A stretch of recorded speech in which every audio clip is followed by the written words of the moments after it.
अस्सलाम वालेकुम जी, की हाल चाल है? ठीक हो?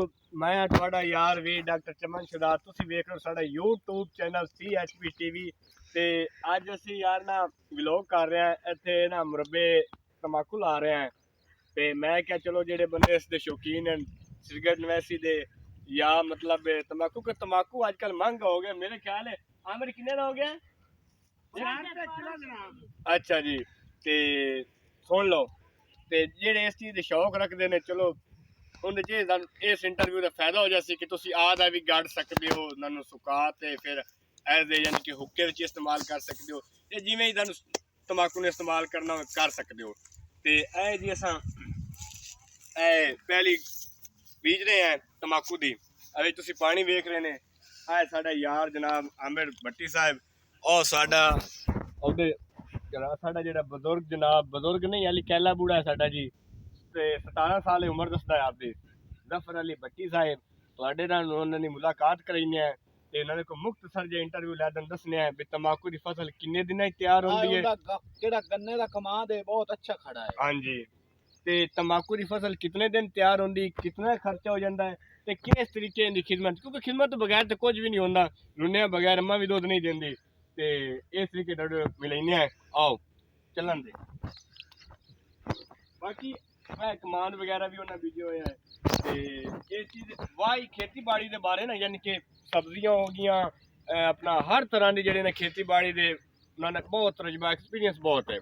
ठीक है, अगर तुहानू उन्होंने नाल तुसा गल करनी होवे किसी खेती के बारे पुछना दसना होए थले साडा नंबर उन्होंने असीं दे छड़ना है, तुसीं बकायदा उन्होंने राबता कर सकते हो क्योंकि उन्होंने को टाइम थोड़ा होंदा है। अजकल वेखो वो आपदे काम दे विच मसरूफ है ते मजीद उन्होंने को आप टाइम लेने हैंड ते बड़ा मुश्किल अपना चलो रबा जाओ मजबूरी है ना। चलिए जी मलक मुदस्सर भट्टी साहब इन तो तुसीं जानदे हो ते मैं तो तुसीं पहले ही जानदे हो।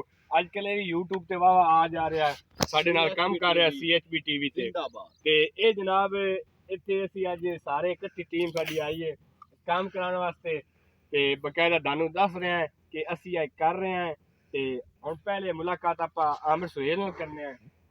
अस्सलाम वालेकुम जी। वालेकुम अस्सलाम। की हाल है आमिर सुहेल साहब, ठीक हो? हाँ बाजी की गढ़ रहे हो? ये सर तम्बाकू ला रहे तम्बाकू ला रहे हो? जी। अच्छा ते तम्बाकू के बारे जानते हो या तुहाडा प्यो जानदा है? ये ਅਸੀਂ ਬਸ ਲਾਣਾ ਹੀ ਜਾਣਦੇ ਹਾਂ। ਤੁਸੀਂ ਲਾਣਾ ਜਾਣਦੇ ਹੋ।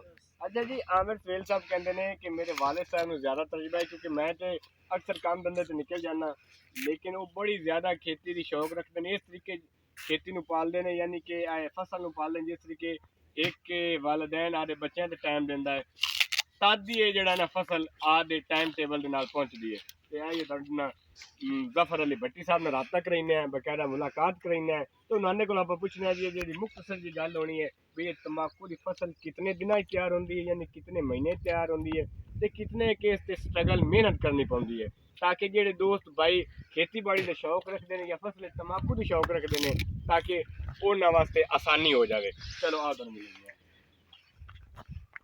अस्सलाम वालेकुम भट्टी साहब। वालेकुम अस्सलाम जी, क्या हाल है? ठीक हो? तबीयत से ठीक है।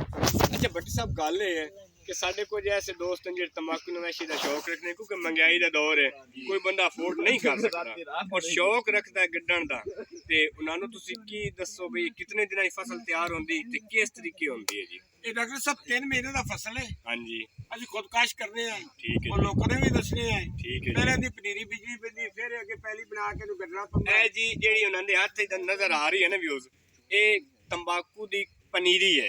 वो कहते पे पहले सब तो पहले पनीरी गड्ढनी पौंदी है उस तो बाद फिर इत्थे बिजाई करनी पौंदी हाँ है। जी बिजाई करना ये 3 महीने का फसल है जी। हाँ जी ते उस दिन लाल लाल है जी हर साल ही ਅਸੀਂ गड्ढना है तकरीबन। ये माशाअल्लाह महंगा बहुत हो गया जी।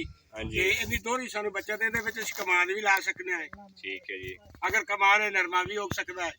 ठीक हो गया ਵਿੱਚ जी। ਤੁਸੀਂ ਦੇਖ ਰਹੇ ਹੋ ਮਿਰਚਾਂ ਪਿਆਜ਼ ਵੀ ਲੱਗੇ ਹੋਏ ਨੇ ਤੇ ਤਮਾਕੂ ਵੀ ਅਸੀਂ ਲਾਈ। अच्छा भट्टी साहब ये जेडी इहदे च खाद किन्नी एक कप्पा पानी है ते केड़ी केड़ी पा सकते हैं थोड़ा जे दस दो क्योंकि इन्हां नहीं पता ज्यादा पा दें तो साड़ सुड़ ना जाए। नंबर 1 तो जी ये सब तो अच्छा जी DAP हाँ जी ठीक ये है जी, सब तो अच्छी खाद है इस पे ये इस्तेमाल करते हैं। ठीक है जी पहले ये पाई जाती है उस तो बाद थोड़ी थोड़ी जमीन दे तमाकू के हिसाब नाल ਅਸੀਂ ਉਹਨੂੰ ਪਾਉਂਦੇ ਹਾਂ ਬੱਬਰ ਸ਼ੀਰ।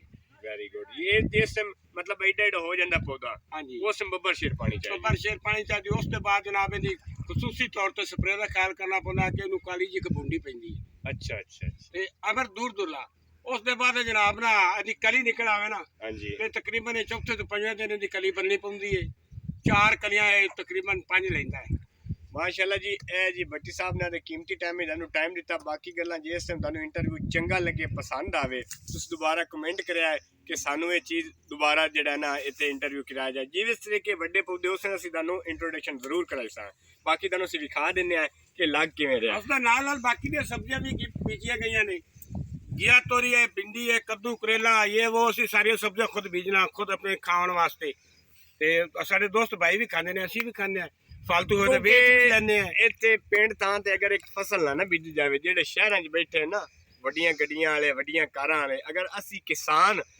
ਕਿਸਾਨ ਇੱਥੇ ਮਿਹਨਤ ਨਾ ਕਰੀਏ ਤੇ ਉੱਥੇ ਕੁਝ ਵੀ ਨਾ ਜਾਵੇ ਕੁਝ ਵੀ ਨਾ ਜਾਵੇ ਸਬਜ਼ੀ ਇੱਥੋਂ ਤਾਜ਼ੀ ਦੁੱਧ ਇੱਥੋਂ ਯਾਨੀ ਕਿ ਰੋਜ਼ਮर्रा ਦੀ ਜ਼ਿੰਦਗੀ ਹਰ ਚੀਜ਼ ਜਿਹੜੀ ਹੈ ਨਾ ਉਹ ਸਾਡੇ ਤੋਂ ਪਿੰਡਾਂ ਵਾਲਿਆਂ ਨੂੰ ਤੋਂ ਅਗਜ਼ ਹੋ ਰਹੀ ਹੈ ਇੱਥੇ ਹੀ ਉਹ ਬਣਾਈ ਜਾਂਦੀ ਇੱਥੇ ਪਕਾਈ ਜਾਂਦੀ ਤੇ ਫਿਰ ਮੰਡੀ ਤੇ ਲਿਜਾਈ ਜਾਂਦੀ ਹੈ ਠੀਕ ਹੈ ਸ਼ਹਿਰਾਂ ਵਾਲੇ ਤੇ ਪਿੰਡਾਂ ਵਾਲੇ 'ਚ ਇਹ ਫਰਕ ਹੁੰਦਾ ਹੈ ਸਾਨੂੰ ਇੱਥੋਂ ਅਸੀਂ ਹਰ ਚੀਜ਼ ਦਾ ਤਾਜ਼ਾ ਤਰੀਨ ਅਵੇਲੇਬਲ ਕਰ ਦਿੰਦੇ ਹਾਂ ਲੇਕਿਨ ਉੱਥੇ ਤੁਹਾਡੇ ਸ਼ਹਿਰ ਵਾਲੇ ਬੈਠੇ ਹੋਏ ਉਸ ਸਬਜ਼ੀ ਨੂੰ 4 ਦਿਨ ਰੱਖਦੇ ਤੇ 5ਵੇਂ ਦਿਨ ਤੁਹਾਨੂੰ ਤਾਜ਼ੀ ਕਰਕੇ ਦੇ ਛੱਡਦੇ ਨੇ ਬਾਕੀ इंशाअल्लाह ताला दोबारा इंटरव्यू ना जरूर ਤੁਹਾਡੇ ਅਸੀਂ ਜਿਹੜਾ ਨਾ ਪੇਸ਼ ਹੋਵਾਂਗੇ ਅੱਲਾ ਹਾਫਿਜ਼ ਅੱਲਾ ਨਿਗਹਿਬਾਨ